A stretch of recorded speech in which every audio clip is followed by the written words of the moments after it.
네, 오늘 8월 3일입니다. 화요일입니다. 새벽 예배 나오신 우리 성도님들을 환영합니다. 우리 공동기도 제목으로 기도하는 시간 갖도록 하겠습니다. 홍석화 집사의 암을 치료해 주십시오. 배옥준 집사의 뇌졸중을 치료해 주십시오. 언어가 회복되고 오른쪽 팔다리에 힘이 생겨나도록 해 주십시오. 과간나 집사의 허리를 치료해 주십시오. 구나자 집사가 다시 걷도록 해 주십시오. 오기선 어린이가 회복이 잘 되게 해 주십시오. 우한 폐렴으로부터 우리를 지켜 주십시오. 예수님의 이름으로 기도합니다. 아멘. 아멘. 오늘 본문의 말씀은 빌레몬서 1장 15절에서 25절까지의 말씀입니다. 빌레몬서는 아주 짧죠. 25절까지밖에 안 됩니다. 한 장밖에 되지 않습니다. 그 내용도 아주 심플합니다. 사도 바울이 자기에게 도망왔다가 로마로 도망왔다가 예수님을 믿고 거듭나게 된 그 오네시모를 원주인 빌레몬에게 돌려보내면서 쓴 글이 이 빌레몬서입니다. 그런데 어제 말씀드린 것처럼 하나님의 일을 할 수 있는 사람, 그것은 하나님을 사랑하고 그리고 하나님을 믿는 그 믿음이 있는 사람이라는 거죠. 오늘 본문에서도 사도 바울이 아주 강력한 부탁을 합니다. 그리고 명령도 합니다. 부탁과 명령을 합니다. 그런데 이 부탁과 명령을 누구에게 하냐 하면 하나님을 사랑하고 하나님에 대한 믿음이 있는 자에게, 빌레몬에게 이 부탁을 한다는 겁니다. 자, 보십시오. 부탁을 합니다. 이런 부탁을 합니다. 16절에 보시면요.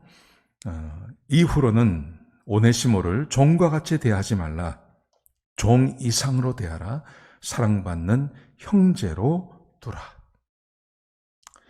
이게 오네시모에게 부탁을 하는 말입니다. 근데 오네시모를 빌레몬에게 보내면서 빌레몬에게 부탁하는 말인데, 이게 빌레몬에게는 이게 참 어려운 말입니다. 왜냐하면요, 생각을 해보십시오. 이 빌레몬에게 오네시모만 이라고 종 하나만 있는 게 아니지 않습니까? 종이 여러 명 있지 않습니까? 근데 그 중에 이 오네시모가 재산을 가지고 도망갔어요. 근데 도망갔다가 다시 돌아왔어요. 돌아왔는데 이 빌레몬이 오네시모를 종이 아니라 그를 형제로 받아들여요. 그러면 다른 종들이 어떻게 생각할까요? 이거 도망갔다가 와도 괜찮네. 그리고 도망가는 사람이 왜 생겨나지 않겠습니까? 주인을 업신여기는 사람이 왜 생겨나지 않겠습니까? 이 로마 시대는 이 노예에 대한 형벌이 아주 가혹했습니다. 도망가다 잡히면요, 그냥 죽여도 돼요. 노예는 사람이 아닙니다. 가축입니다. 가축. 그러니까 가축을 처리하듯이 그렇게 처리할 수 있는데, 도망갔다가 온 이 오네시모를 뭐라고 말하냐면 형제 이상으로, 종 이상의 그리스도 안에서 형제로 대해주라. 이 명령을 어떻게 순종할 수 있겠습니까? 오네시모 한 사람이라면 순종할 수 있지만 이 빌레몬의 집에 다른 종들도 있는데요. 그뿐만 아니라 그 지역사회에 종들이 있지 않습니까? 그러면 빌레몬이 얼마나 다른 사람들에게 압박을 받겠습니까? 그를 죽이라고 말하는 사람들이 왜 없겠습니까? 그런데 지금 바울이 그 부탁을 하고 있는 거예요. 물론 이 빌레몬이 이 부탁을 들어줍니다. 어떻게 그럴 수 있냐는 거죠. 어떻게 이렇게 말도 되지 않는, 그 사회에서는 결코 받아들일 수 없는 이런 부탁을 하는데 이 빌레몬이 이것을 받아줍니다. 어떻게 그럴 수 있냐? 이유는 딱 한 가지입니다. 하나님을 사랑하고 하나님에 대한 믿음 때문에 이것을 가능하게 하는 것입니다. 그걸 알고 있기 때문에, 바울이 이것을 알고 있기 때문에 그에게 이 부탁을 하는 겁니다. 자, 그러면서요. 자, 17절에 보시면 이렇게 말합니다. 네가 나를 동역자로 생각한다면 나를 영접하듯이 그를 영접해주라. 환영해주라는 거야. 환영해주라.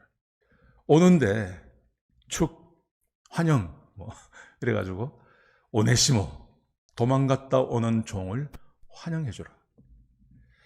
조용히 와서 한 곳에 찌그러져 앉아서 조용히 참여하며 지내며도 될까 말까 하는데 이를 환영까지 해주라.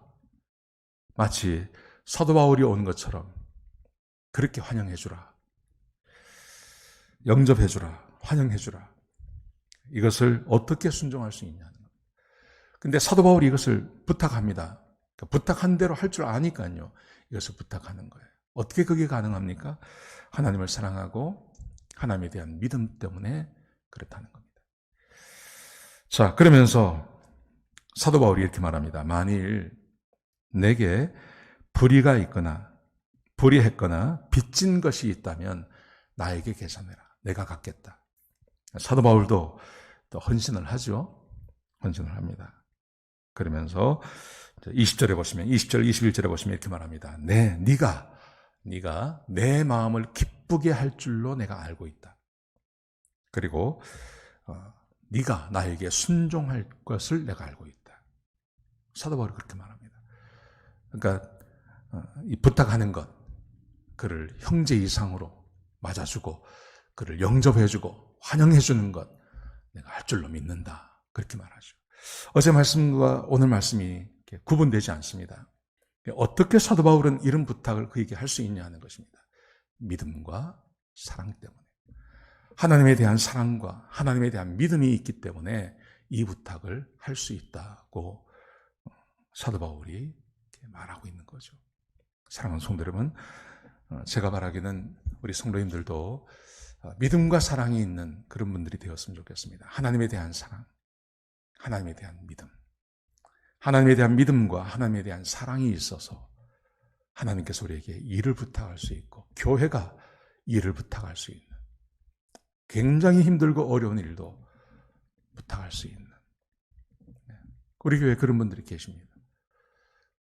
내 목사인 제가 어떤 일도 부탁을 하면 들어줄 분들이 계세요.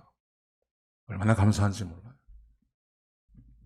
우리 안수연들, 집사님들, 우리 교회에 그런 분들이 계시죠. 신실한 분들이 계시죠. 저하고 개인적으로 친분이 있어서가 아니라 하나님을 사랑하고 하나님을 믿는 그 믿음이 있기 때문에 부탁을 하면 들어주실 분들이 있는 거 제가 알고 있습니다. 하나님이 알고 있죠. 얼마나 귀한지 모릅니다. 제가 바라기는 우리 모두, 우리 교우 모두가 하나님께서 명령하시면 그 말씀에 순종할 수 있는, 하나님을 사랑하고 하나님을 믿는 그 믿음이 있는 그런 우리 성도님들이 되시기를 주의 이름으로 축복합니다. 우리 같이 한번 기도하십시다. 아버지 하나님, 귀한 말씀 주셔서 감사합니다. 하나님, 우리가 빌레몬처럼 살게 하여 주옵소서. 하나님께서 우리에게 일을 부탁하시고 아무리 힘들고 어려운 것, 세상 사람 아무도 해주지 않는 그 일을 우리에게 부탁하셨을 때 우리가 그 말씀에 순종할 수 있는 주의 백성들, 하나님의 사람들이 되게 하여 주옵소서. 우리 안에 하나님을 사랑하고 하나님을 믿는 그 믿음을 키워 주옵소서. 그래서 주님을 사랑하는 주의 백성들이 되고 하나님 말씀에 순종하며 하나님께서 맡기신 일에 순종하는 주의 백성들 되게 역사하여 주옵소서. 주님 감사합니다. 예수님의 귀하신 이름으로 간절히 기도드렸습니다. 아멘.